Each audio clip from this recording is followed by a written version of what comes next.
So let's go right into things tonight, and we'll talk about next level. So I want to kind of do it twofold. I want to talk a little bit about expectations, and I also want to talk about predictions and things that we would like to see. So which one do you guys want to take on first? In that order. Expectations. Okay. I agree with that. So let's talk about expectations first. So like everybody in the community, we get very, very excited when we see something teased or we see something coming because it helps us plan. It gets, our excitement level up. I mean, to some level, that is one of the best parts for me is that initial tease. Like, oh my gosh, look at that Catwoman and Batman doing the prom pose. Like, that is really exciting. Like, it looks great. And then, time sets in a little bit. You kind of, at that point, you decide, well, I'm going to get it or I'm not. Then it goes for pre-order, and that's exciting itself. Then you get that shipping notice, a year or two later, and that's exciting. Then you get it in hand. So there's different elements of that excitement level. And I feel like, especially during the pandemic, I think Prime One was one of the best companies to really say, hey, look at this great video package. Look at all these great things that are coming out. They started, I believe, in early 2020. And so, they were right on the forefront of doing this stuff. The problem, I think, is that we still have things from that first show that has not gone up for pre-order yet. Yeah. And it's 2022. Yep. And this is number 4. And again, we could always blame the pandemic or other things or factories or shipping or whatever. But at the same time, it does cause a lot of frustration.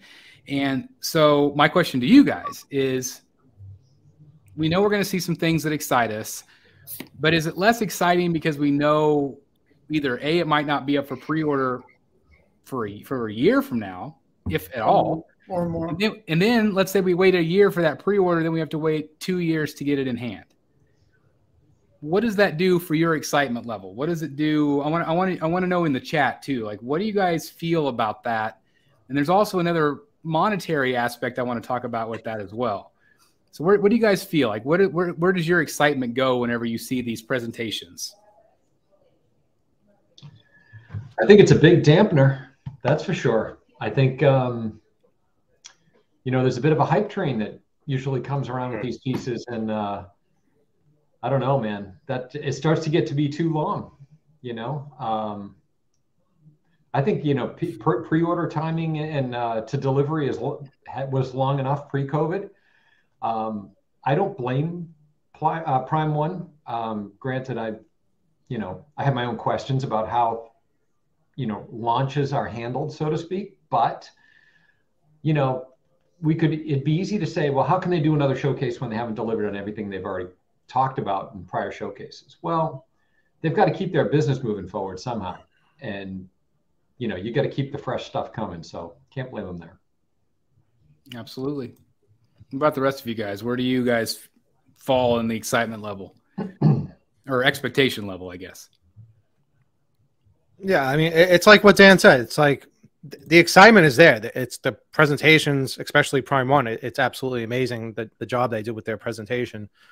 But at the same time, like you said, Chris, we're still waiting on pieces from past shows.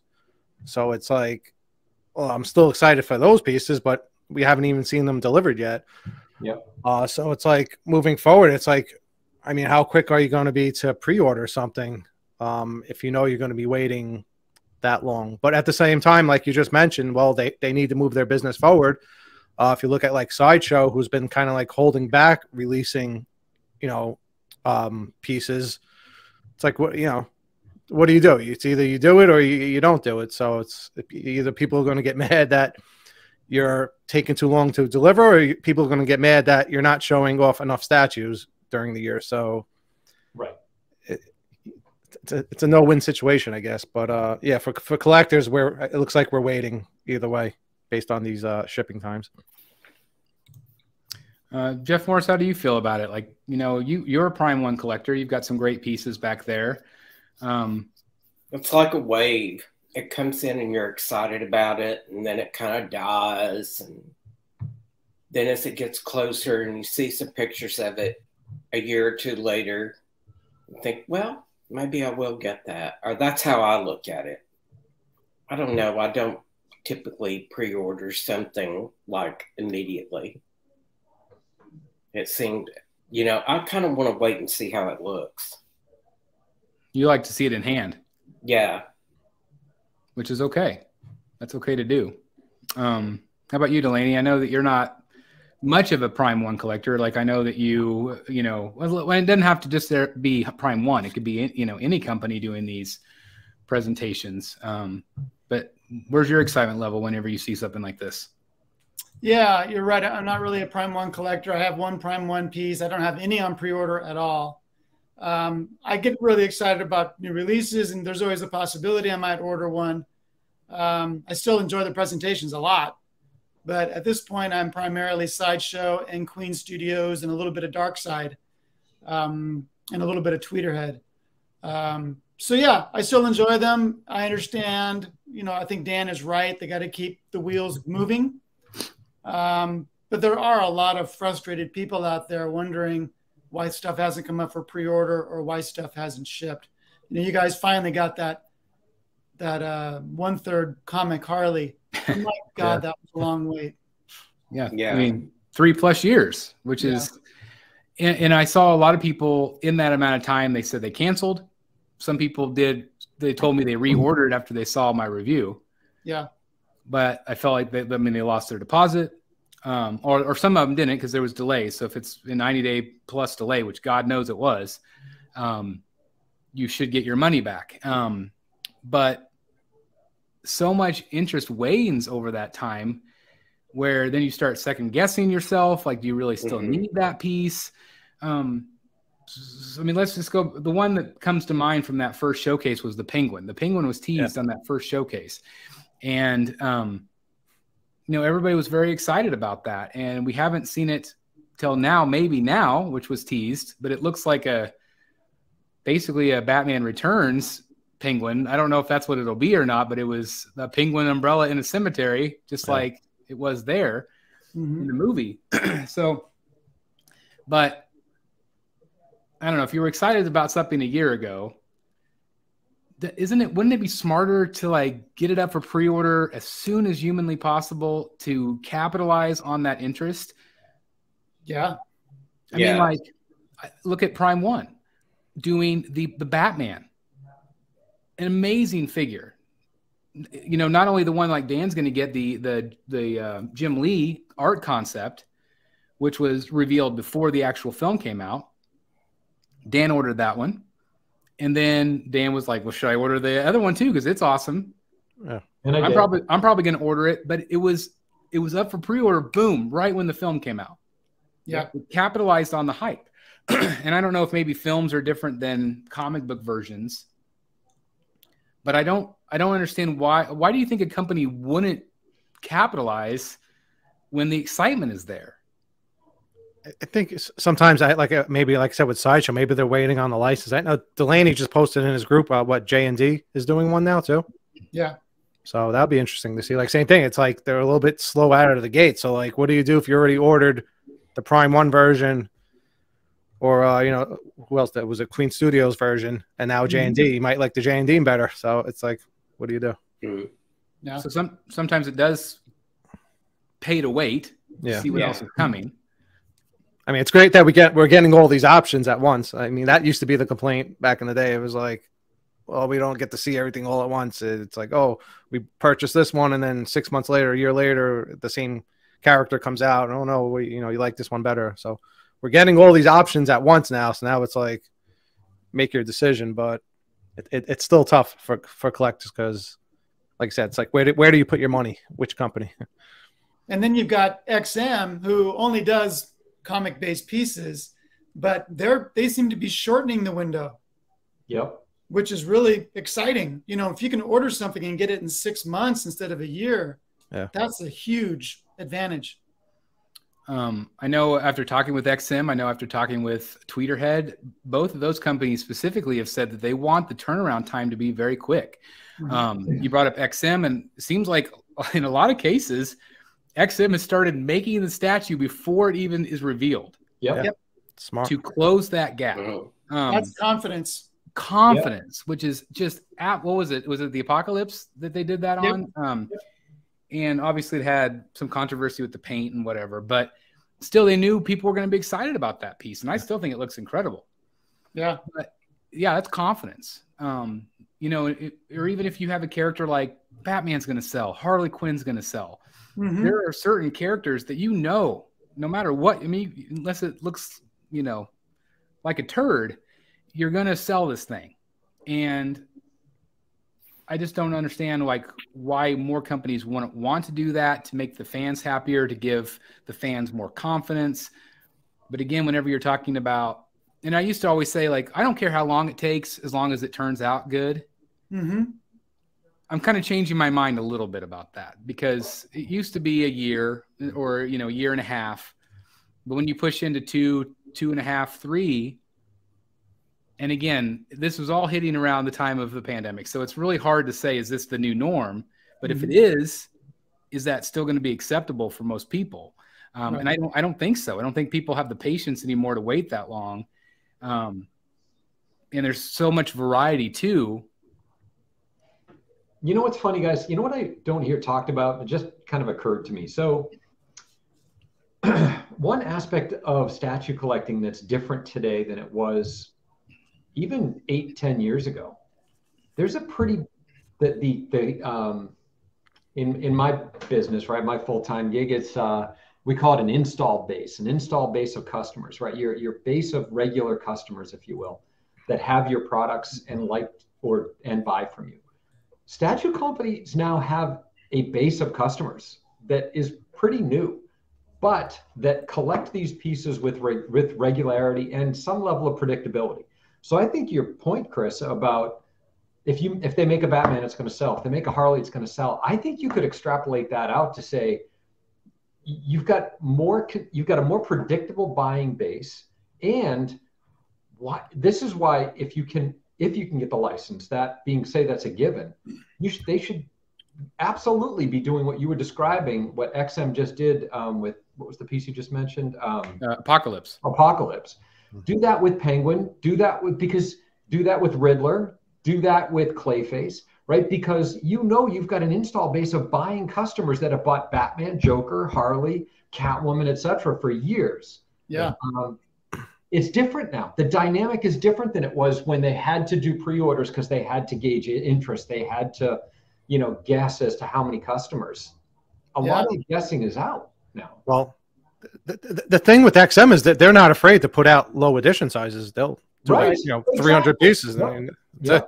Exactly. Yeah. Yeah. Well, look at the Sideshow variants. Those come out and they ship the same day, and I love that. Yeah. Yeah. Do you think XM uses their own factories? Like they have their own? Because the reason I ask that is because whenever you look at other companies and they talk about factories and how much it costs, them to make a prototype and them to paint it, and then the cost of actually producing all of these and getting them out is astronomical. So they have to pass that buck on to somebody, and they have to, set a high ES basically, or else the company loses money. I think they've got preferred vendor relationships with one or more factories. I would agree. So they are the priority customer. They set their, the benchmarks, if you will, for quality. They set the benchmarks for, time per piece, et cetera, so that you can get that higher level of detail. My guess is they spent a lot more money up front on those relationships than other statue companies, understanding that it was an investment. They would be able to differentiate on their level of quality, on their level of detail, et cetera, et cetera. I mean, I can't imagine any other statue company being able to come with the Samurai line. And you also have Ben, who's doing all the prototype painting, so that cuts down a little bit time, maybe. Yep, exactly. My guess is that they invested in that early on, and it's paying dividends. It's got to be, because again, the fact, I mean, you look at if they announce an ES of 150, to me, it's like that company's going to lose money because the factory costs are so high. But like, if you're right, and they've made, really smart business decisions But at the same time, obviously they're still making these statues at low ESs, and they're fine with it. Yeah. I mean, sure they would want to sell 1 million if they could, but yeah.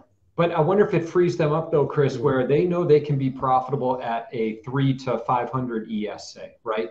They can be profitable. They know they're confident. To Jeff's point, they're going to sell them, and they can quickly move on to the next, right? They're not stuck trying to sell 2,500 Wolverines or whatever. They can move on real fast, and I think it's just a different business model. And I think in a climate where other companies are now struggling with factory issues, clearly, I think they're, because of the relationship they've established, and again, I'm purely guessing here, they're able to be much more nimble, much more aggressive on timing, and still maintain or exceed quality expectations. Yeah.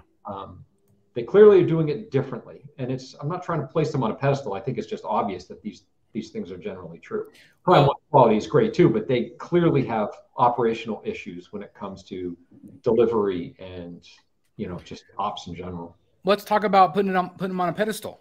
As you were talking, it occurred to me that I kind of wonder if, let's say that this statue has 150 and it's a really sought after piece. People love it. Yep. They might not have pre-ordered it in the beginning, but they're like, oh, this looks great.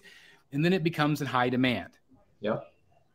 Does that make them a more prestigious company in the eyes of the collectors, because they're like, oh, these pieces are rare, they're great, they're sought after, like the Poison Ivy Samurai, that we both, fought tooth and nail to try to find. Does that increase the prestige of that company? And like, okay, well, now not only do they get stuff out quick, the stuff is sought after, the prices in the aftermarket are through the roof.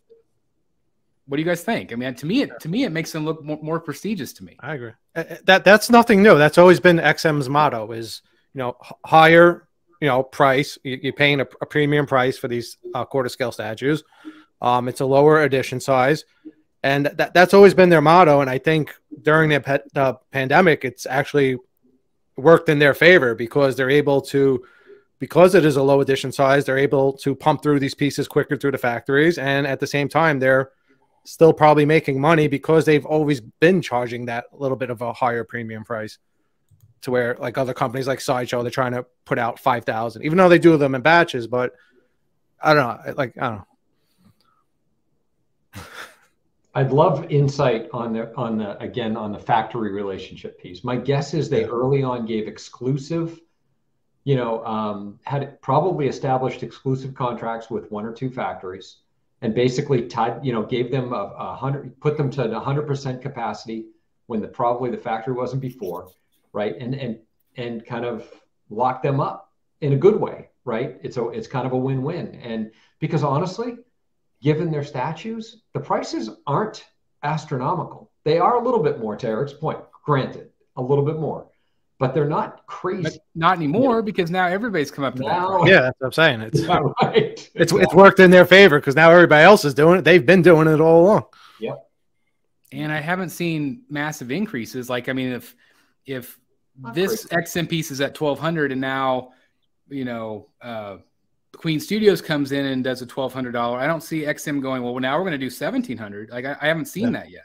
It does not seem like they are driven by the same dynamics as the other companies are. It just doesn't feel that way, and it doesn't seem that way when you look at pricing. But do you think in general, like, I don't know, just even like sometimes on the channel, like if I put an XM content on the channel, it doesn't always get as many views as a Prime One piece, or as a Queen Studios. So I think that XM's still probably fighting for that attention, but I'm always a bit surprised. But it took me a long time to realize how great they were too. So I think over time that'll change. Do you guys agree? Yeah. I think if it was a little bit easier to get them here and not so expensive to get them in the U.S., the market would be the big help, because definitely an issue. There's too many places to order the others. Yeah, we got to remember they don't have so many U.S. licenses. They just have it on the 6 scale, right? Whatever. Yeah. Yeah, exactly. Those have done well for them. It's a good point. I mean, if you look at Prime 1's using Sideshow as a distributor half of the time. So yeah, maybe that's why you're getting more views on your channel. That's a really good point. I bet if the roles were reversed, I bet if XM had gone through Sideshow, they couldn't, but if they had, and Prime 1 was the outsider from a license standpoint, I bet they'd be reverse roles. Yeah, you're probably right. Different scales too. Prime 1's mostly third scale, so yeah, which is harder to collect, quite frankly. Lord knows, good Lord, yes, it is. Yeah. I was walking around the cave earlier. I'm like, maybe I should just all go quarter.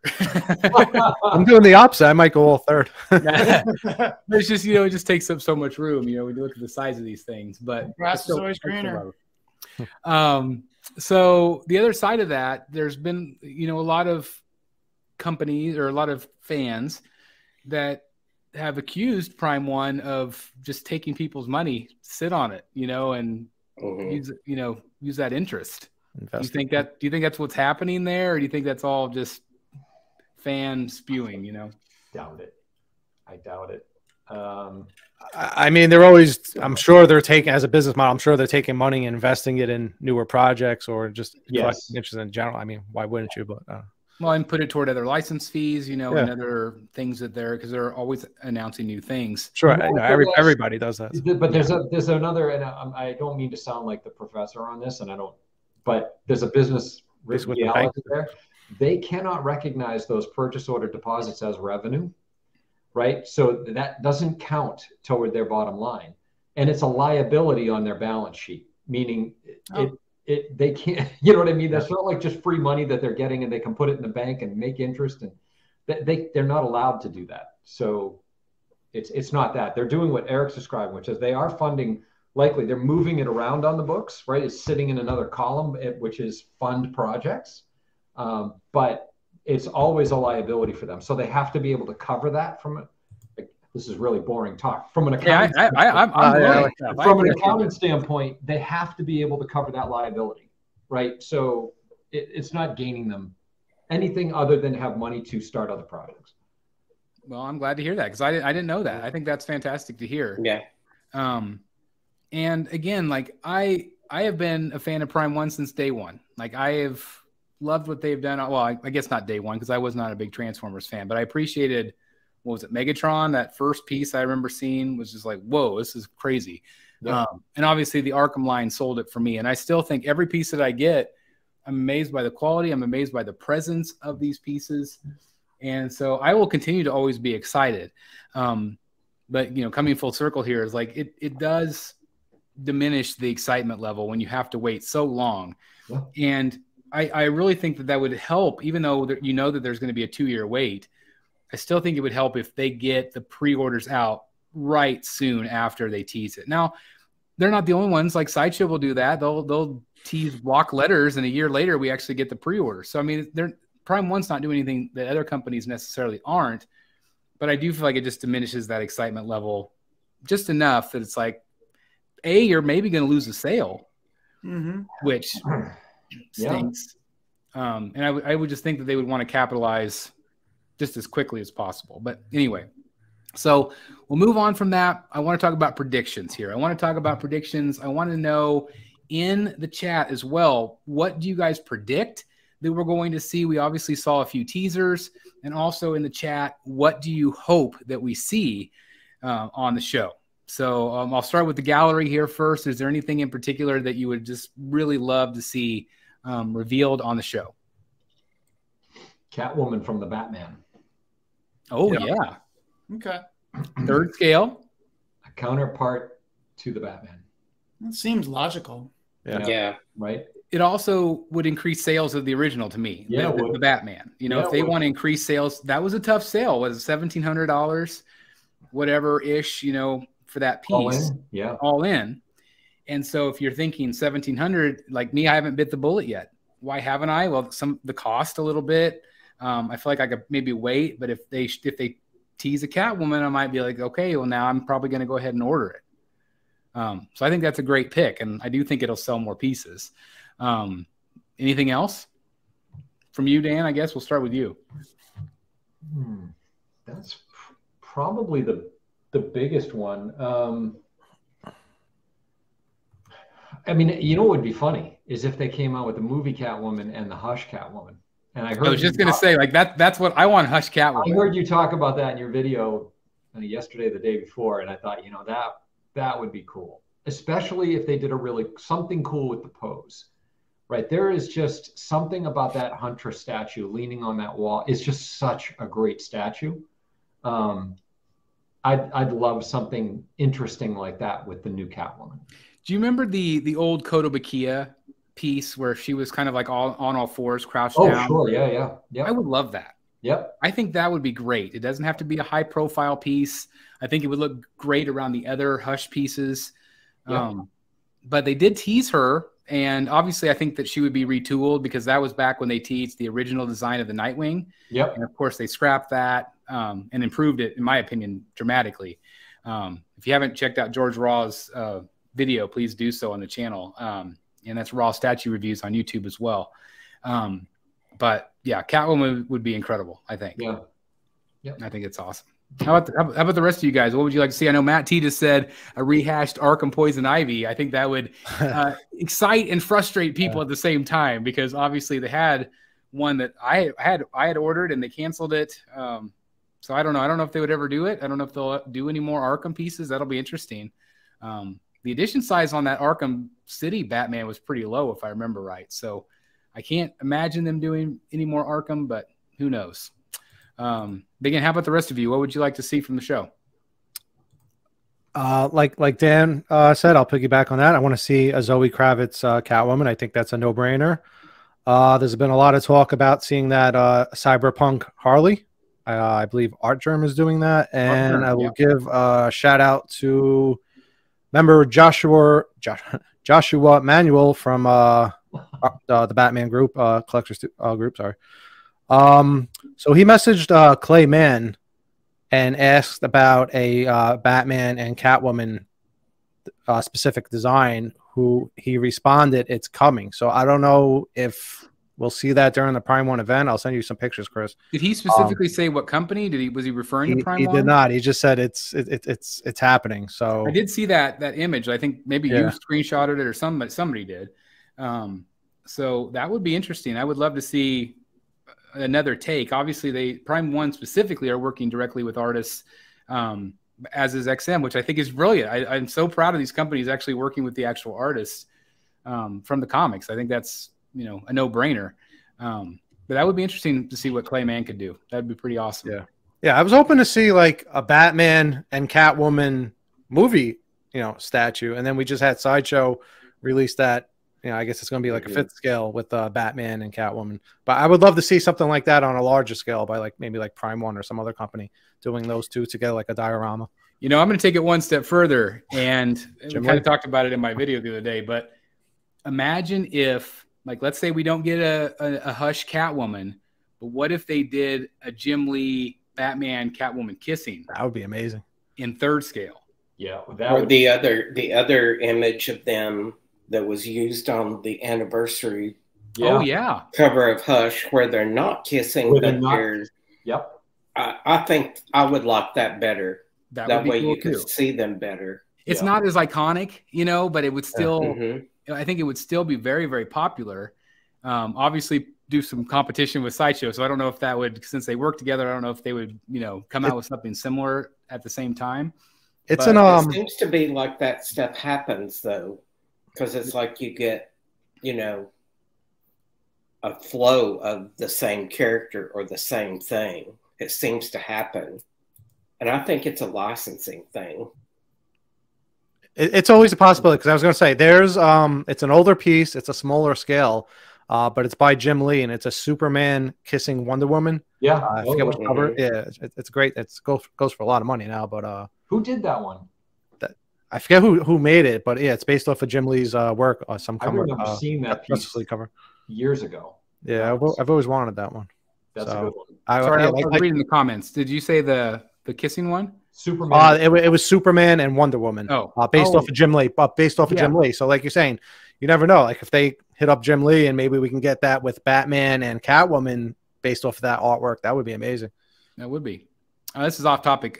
Question for Jeff: would you keep Superman 2.0 or did you ask for a replacement? I ordered mine from Sideshow, and I'm beyond the 30 days, so I did not ask for a replacement. If they decide to do a quarter scale of that one, I might sell my 1/6 and get the quarter, but I haven't decided that either. So hopefully we'll find out soon. It seems like they are kind of progressively adding the quarter scales, so we'll see. Unless they do another Superman, I don't know. Yeah. A lot of people want the Fabloc Penguin. I think that it will hit the light of day for sure, whether it is the same design that we saw. Maybe that's why. Maybe they kind of didn't love what they saw, or maybe Fabloc didn't love what he saw and wanted to tweak a few things. And that does take time. And obviously, you know, let's say that they had renders a year and a half ago or whatever it was, and they didn't love it, or maybe even DC didn't sign off on it. Then it goes back to the drawing board. They tweak it. But again, that takes time. And then they have to place it back in their production schedule. So that might be why we see some of these delays potentially. So I am, again, very hopeful that we will see that Penguin. I think that we will see Penguins from multiple companies. You can almost mark my word. It's going to happen this year. You're going to see Penguins from multiple companies. You're also, I feel like you're going to see some Riddlers finally. I think that it's a no-brainer with the popularity of the Batman that you capitalize on the Penguin a little bit and Riddler, whether it is comic book or movie versions. I think movie version-wise, you're more likely to see one from Prime 1 maybe, probably J&D, I'm guessing, though. I mean, that would be an easy one for them to do with a mass portrait. I don't know if they would do that since they do the silicone heads, but maybe the price point would be better. But I do think we're going to see some comic book pieces finally. I know somebody mentioned a Hush Riddler, which that would be my ultimate version. I think that I would want with the bowler hat and the cane. I think that would be phenomenal. I don't love the newer renditions of him these days. I don't know. Do you guys like that version as much? I just don't love it. I don't know. I mean, yeah, I mean, the Hush would be the most iconic one in my book too, but it's hard to pull off a comic book Riddler. So yeah, I could see where they struggle with trying to do that. Jay's wanting a 1/3 scale King Batman who laughs. That would be pretty incredible. That'd be ridiculous. Holy cow. Bermejo, Harley, or Superman. Would anybody want that? Like, I don't love the Harley, like with the Marilyn Monroe hair. Like some of the other Harleys that he's done, I've liked. But I don't know. Would you guys want a 3rd scale Harley? His Suicide Squad Harley. That one I like. Yeah, that one I like. Yeah, but his Noel Harley, I'm not a fan of. I don't think we'll see a Harley this show unless it's that cyberpunk. Mm-hmm. I can't imagine them doing two. Enlighten me. What is the cyberpunk Harley? Hell if I know. I have no idea what that is. Eric, you don't know what that is? I've seen slight images of it in the group, but I'm not 100% sure. It looked pretty cool from what I've seen, though. Well, so nobody knows what the source material is? No, I thought it was kind of like steampunk. I wonder if it's a game skin for her. Yeah, and I mean, like John did explain the Queen Studios Cyberpunk one that they're doing is kind of a Margot Robbie mixed with the comics, because they said in that culture they don't really read comics like we do here. So that made sense to me. It's kind of their own take. Yeah. But this is art germ. I mean, this is an art germ, and I think if I remember right, I think it was just his idea. Like I think he just came up with it, if I remember right, from that promo that he did. Yeah. But I don't know. Well, we'll see. Thanks. Lane Kramer says Cyberpunk doesn't have any specific comic basis. So interesting. Interesting. Bat Beast is saying, how about Talon? I mean, Talon's up for pre-order. I did. Shocking news here, but I canceled Talon today. Really? No, you didn't. I did. You did? You did, really? You're telling everybody to pre-order. I canceled Talon today because I reordered the exclusive. Oh, okay. I had ordered the regular, and so I reached out to Prime 1 because I'm thinking I want this made. Especially if anything's going to get made, I would think the exclusive would. I don't know, but anyway, so I just went ahead and canceled it and reordered the exclusive. So anyway, A little fake shocking news there for you guys. Ashley wants to see Black Mask. That would be awesome. I would love to see that. I still want to see a Hush Catwoman, Hush Riddler, and a Hush. Yes. Oh, Hush, yes. Hush. That'd I be want to see a third scale Two-Face. I think that would be neat. So they did two Hush Batmans. Why not do another Hush Superman? The first one was a roaring success. That's what I expected. I don't think they could do anything though to top it. They don't have to top it. I guess that's true. They don't have to top it. You know what they could do? They could do a matching statue to the second Hush Batman of Superman striding towards you in the Fortress of Solitude. That could be cool. Yeah. And really make it match, a match set. It would be cool. Bookends. Yeah. Yeah. Big ass bookends, but Big still ass bookends. Yeah. So Man. this is their third event, correct? Fourth. Okay. This is number 4. So something in my head keeps telling me we're going to see a new line. Has there? I forget which each one is, but has there always been like a new line each event, or is it kind of like jumping in on previous events and just adding pieces to those lines? Because I just feel like they're going to go crazy and just introduce a whole new entire line. I don't know, of like DC stuff. I don't know. People have said, people have said that that Killer Croc versus Batman is quarter scale, so that's still not up for pre-order. I wonder if we'll see actual or reveal of that, because that was just renders. Yeah, they're big on the dioramas right now, so I'm sure we'll see more dioramas. Yeah. Somebody pointed out that a lot of the things that they showed were video game based. Yep. Teasers, so that worries me a little. But that is kind of their theme this month. So I don't know. They teased the Green Lantern. Do you remember what Green Lantern that was by chance? No, it was just. I think it was just generic Green Lantern, wasn't it? Yeah, generic logo. Might be. It was like the ring or something. Yeah, it was just his emblem, whatever. Okay, I thought maybe it was from something specific. I would love to see Ra's al Ghul, Clayface. You know, again, some of these characters that people have been asking for a long time, instead of, you know, just Batman, just Joker, just Harley. You know, it needs to be stretching out a little bit. And again, I don't know if Prime One's willing to take the risk at this point. I think they had a lot of like Arkham characters sitting in a warehouse for a really long time, because I think you can still get some of them, you know, directly from the site. So I tip my hat to them at first for being courageous and making an Azrael or making a, you know, whatever characters at Arkham Knight, because he'll never be made again, I don't think. Right.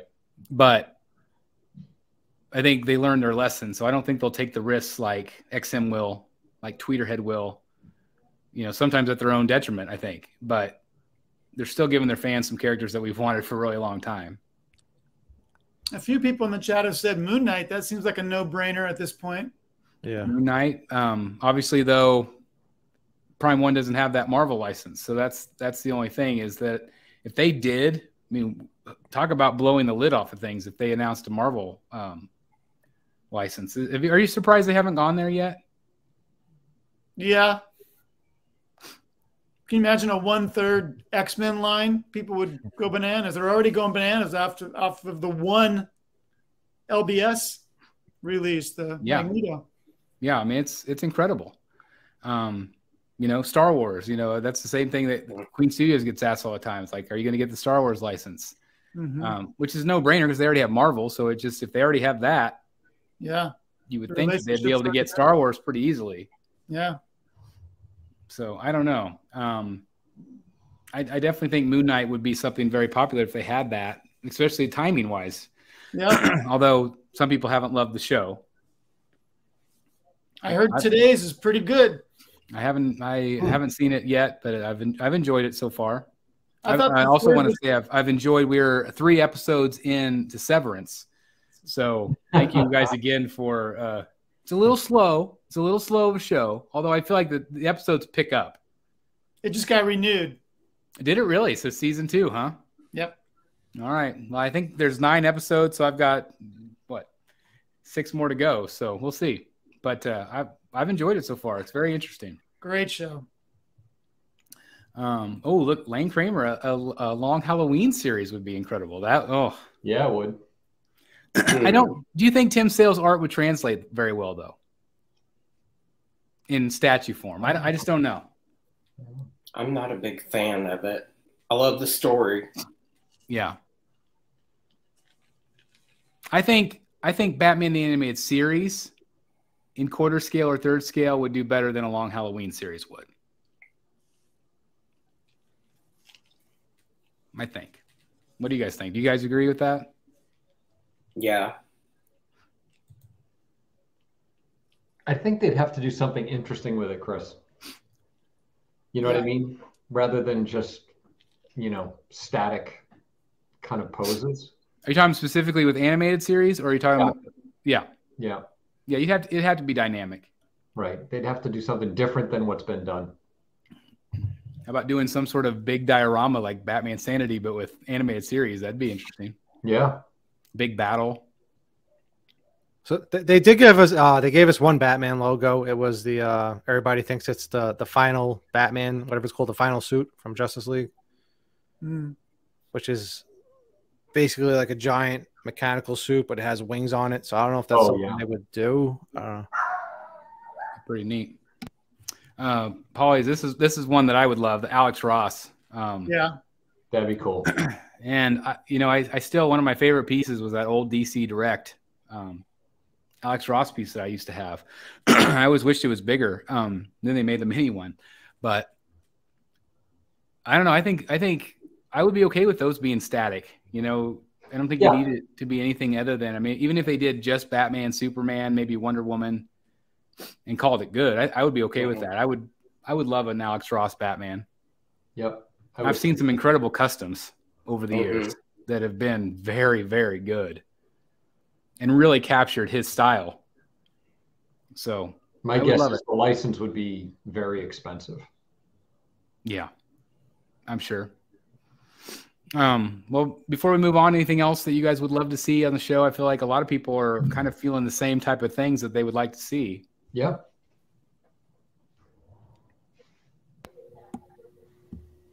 I'm kind of surprised that they wouldn't maybe try a Christopher Reeves Superman with Blitzway. That would be great. That would be hard to pass up for me. For sure. I think that they would do a really good job. Hi, buddy. Oh, you got a visitor.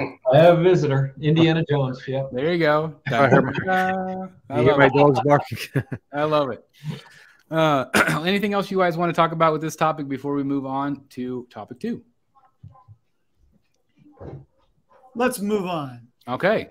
Hey guys, thank you so very much for watching today. And if you're new here, please hit the subscribe button right here on the screen and check out these 2 awesome videos. I think you're going to love them. And also please join us on social media, Facebook, Twitter, Instagram, and TikTok. I would love to have you join in all the fun. Thank you guys so very much for watching. See you in the Batcave.